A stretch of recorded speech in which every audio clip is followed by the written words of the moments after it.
Well, good morning. This is Barry Odell with the Church of Christ at Mammoth Spring Facebook page. It is Wednesday morning, May 10th, 2023. Hope everybody's doing all right today and are ready to study. This will be our last stream of the week since it's Wednesday. We'll come back on Monday. Let's see. Debbie, Lyle, Gail, Norma, Connie, Anna, Sheila. Good to see all of you guys. Kind of stuttered through that a little bit. Facebook has changed the way the live stream looks. It looks different today than it did yesterday. Got to keep messing with stuff, so maybe I'm used to it now, having seen it just like this. I'm not crazy about it, but whatever. Anyway, we're in 2 Chronicles chapters 34 and 35 today. I'll go ahead and tell you before we get started this morning, we are getting close to ending this particular study of the kings of Israel and Judah. Hopefully it's been enlightening to you. And I put a post out, a week ago or so, asking for ideas, and I've started making a list here of ideas that people have sent, specific questions. It's actually what I've been getting. So here are some things that are going to be coming up on the live stream after we finish the Kings, which will probably be next week. We'll probably spend next Monday, Tuesday, and Wednesday finishing this all up. Soul sleep. What happens when you die? Do you go into some state of unconscious existence? It's interesting. Why did God wait to send Jesus for several thousand years? Why not send him at the beginning? Okay. What is the cup of Gethsemane? Is it okay to be an effeminate man? Modesty. So I'm getting these suggestions coming through. If you have some suggestions, like I said, I'm making a list here. I've got it on my desk about things you'd like to study, maybe a topic, maybe a specific text. Maybe you have a question about a particular biblical text we can look at. So send them my way. You can send them to me privately through my Facebook account. You can send them to the church account, Church of Christ at Mammoth Spring, and, of course, the nearchurches.com Facebook page. Anyway, glad to see all of you here today, and hope you're doing well. Let me do something here just real quick. I am going to share another link because what we're studying today is, there's some history that we can actually look up. There it is. All right, I'm going to copy and paste this link into the comment section here so you can look this up for yourself if you would like to do a little bit more research. We're studying Josiah. All right, there's the link for you from Britannica.com. We're studying King Josiah today, and Josiah is the 16th king of Judah. He reigns for 31 years, and he is one of the good kings. There's something said of him that is said only of him, and it's recorded both in 2 Chronicles 34 and in 2 Kings 22. So I'm in 2 Chronicles 34. It says, he did what was right in the sight of the Lord, and walked in the ways of his father David. He did not turn aside to the right hand or to the left. Now, there are other kings that it is said of them that they did what was right in the sight of the Lord. They stayed or they walked in the ways of David, but only of Josiah, as it said, he didn't deviate at all. He was, as we say, maybe straight down the line. There are other people that is encouraged. That there are other people who are encouraged to be this way. One that I immediately think of is Joshua. When you go to Joshua chapter 1, verses 6 through 9, he was told to follow the law of the Lord, to do what he was supposed to do, and not to turn either to the right hand or to the left. And so that is, we are told to Christians today to walk in the light, 1 John 1:7. Hey, good morning, Janie. Good to see you. To walk in as we refer to it, the straight and narrow, Matthew chapter 7, verses 13 and 14. So this was said of him, and said only of him, in regard to the kings. He followed the ways of David, he did what was right, and he did not turn either to the right hand or to the left. So it's possible. That's the thing. It is possible to live in such a way that is pleasing to God, and that you do not deviate from His revealed will. So many people act like that's not possible. And it is. I mean, if it were not, okay, if it were not possible to enter in at the straight gate, that's how Jesus says it in Matthew 7, then why would He command you to do that?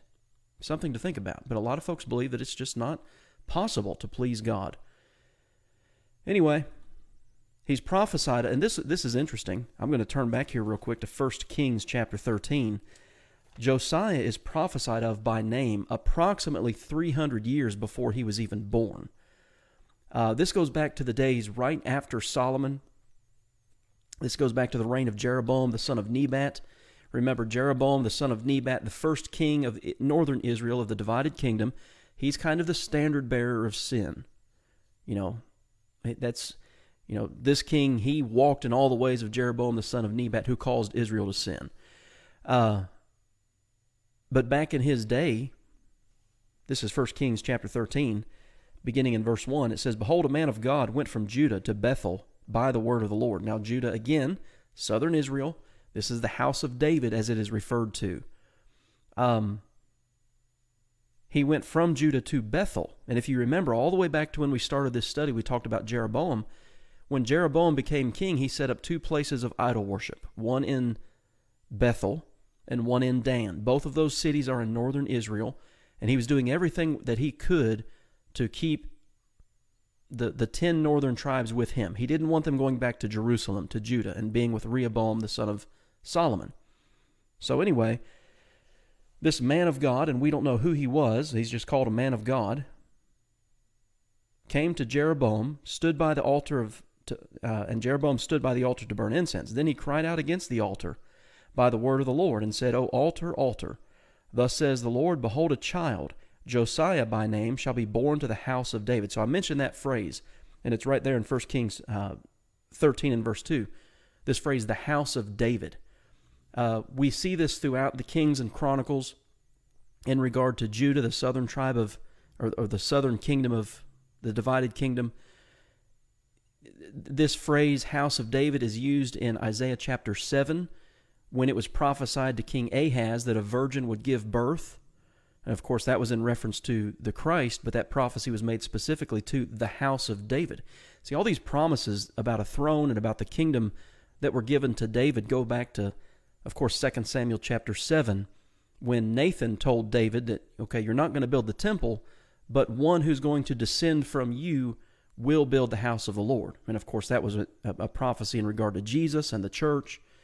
The New Testament refers to it, I think it's in Acts chapter, it's either Acts 13 or Acts 15, talks about the sure mercies of David. Okay, in other words, the prophecies that were given to David about his throne and about his seed line had been fulfilled. Let's see. Okay, it's Acts 13. Listen to this, Acts 13:33.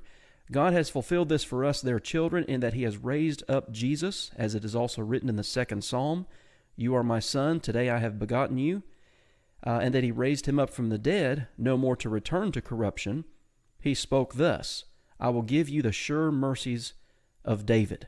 And so that's in regard to the resurrection. That's in regard to the kingdom, the establishment of the church. And all the way back here in 1 Kings 13, in the days of Jeroboam, about approximately, we'll just say, 950 years before the birth of Christ, and 300 years before the life of Josiah, there's a child, Josiah by name, shall be born to the house of David. And that's a reference to Judah, southern Israel. And that's incidentally the tribe that Jesus came from. "And on you he shall sacrifice the priests of the high places who burn incense on you, and men's bones shall be burned on you." Again, this is in regard to the altars that Jeroboam had built, idol-worshiping altars. There's a king coming who's going to bring this all to an end. That's who we're looking at today in 2 Chronicles chapters 34 and 35 with Josiah. Well, he deals with idolatry. 2 Chronicles 34 verses 3 through 7 gives a condensed version, but I want to look at a couple things in 2 Kings chapter 22. There's more detail in 2 Kings 22. As you see, I'm not going to read all of that, verses 4 through 20. Actually, that's 2 Kings 23. So listen to just a couple of things that are mentioned here. First of all, Josiah and the people of Judah, as it says in 2 Kings 23 and verse 3, they all took a stand for the covenant. They read the book of the law. I'll talk about that here in just a minute. But they decide, okay, we're going to go back to God's word. We're going to follow what he has to say. And so, 2 Kings 23 and verse 5, Josiah removed the idolatrous priests whom the kings of Judah had ordained to burn incense on the high places. All right, verse 7, he tore down the ritual booths of the perverted persons that were in the house of the Lord. The perverted persons, when you read that phrase, I don't know how the King James says it. If some of you look at a King James version, do this for me. Look at 2 Kings 23 and verse 7. 2 Kings 23 and verse 7. The New King James says, he tore down the ritual booths of the perverted persons that were in the house of the Lord. How does the King James translate that? If any of you are following along in the text, share that with us in the comment section here. But anyway, he does that. That's regard to fornication that was tied into idolatry. It was a part of their worship. Like I said, the New King James says perverted persons. He went to the valley of the son of Hinnom, 2 Kings 23 and verse 10. And of course, that's a reference. That goes back to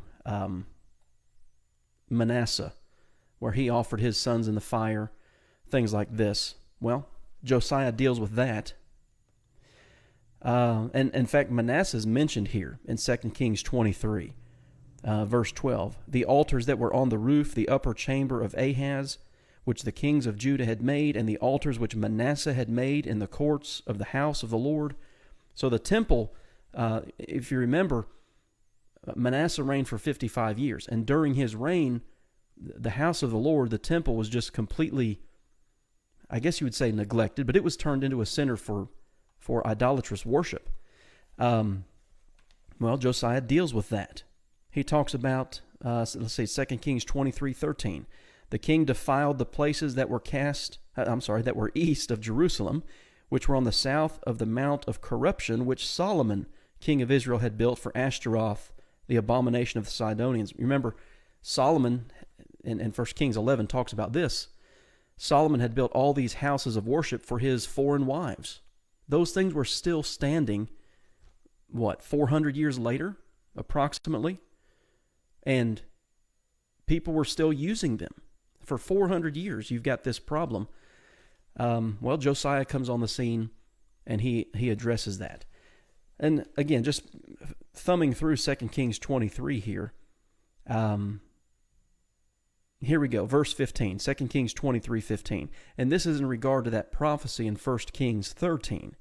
Moreover, the altar that was at Bethel, and the high place which Jeroboam the son of Nebat, who made Israel sin, had made, both that altar and the high place he broke down, and he burned the high place and crushed it to powder and burned the wooden image.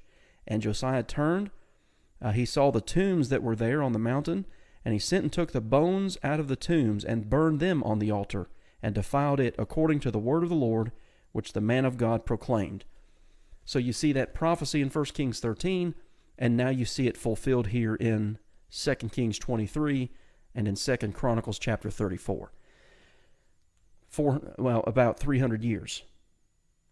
And now this prophecy is being fulfilled. So we have all of this evidence that Josiah is one of the good kings, and what exactly made him a good king. He repaired the temple, and the book of the law was found. That's such an interesting account. 57 years. Okay, Manasseh for 55, Ammon for 2 years. 57 years. The temple of God, the temple in Jerusalem, was turned into a center for idol worship, completely misused.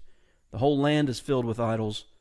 Josiah comes and reforms that, but as he's repairing the temple, as he's clearing out the idols and clearing out the altars, they find this book of the law. And that's so interesting to me as you read this, and it's recorded in 2 Chronicles 34, beginning in verse 8, and it's also in 2 Kings chapter 22. Well, if you find something, that implies that you lost something.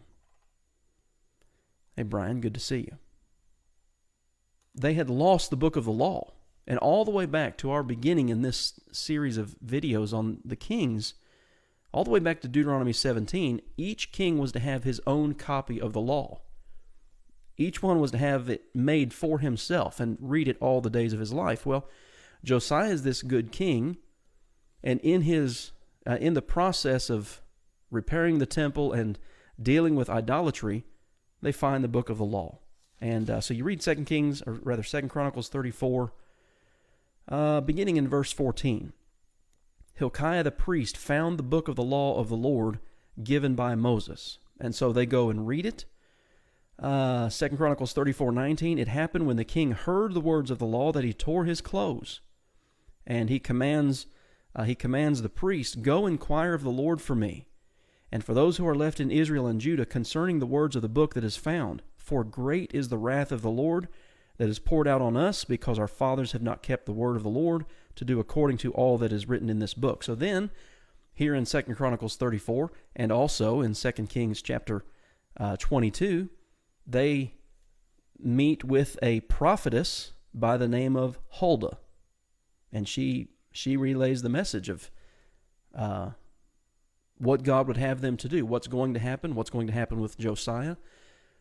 The next thing that we see Josiah doing is in 2 Chronicles 35 and in 2 Kings 23. The Passover is restored. And I'm going to turn over real quick to 2 Kings 23 because of what it says here. Again, one of the things that we learn from like Hezekiah and now Josiah is the principle of restoration. What does it mean to restore something? Well, you think of restoring a house, I guess the language we typically use is flipping a house, restoring a car. You put something that's been damaged or neglected, you put it back into its original condition. And that's what Josiah is trying to do here. 2 Kings 23, beginning in verse 21, you have this keeping of the Passover. And it says in verse 22, "Such a Passover surely had never been held since the days of the judges who judged Israel, nor in all the days of the kings of Israel and the kings of Judah."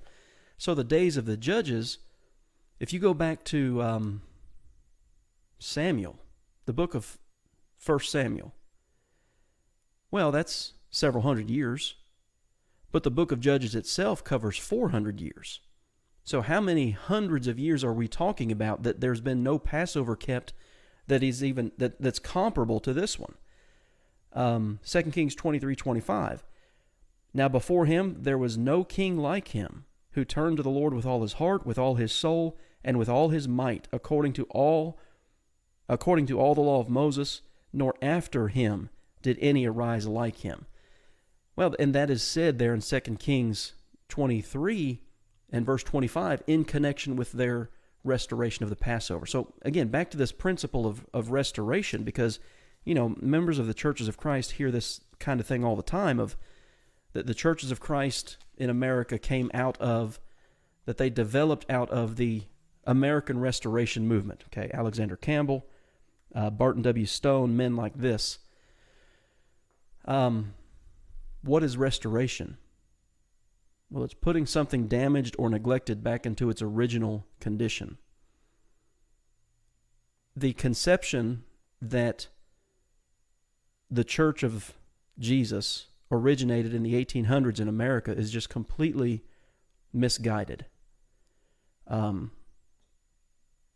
These were men who came out of denominationalism.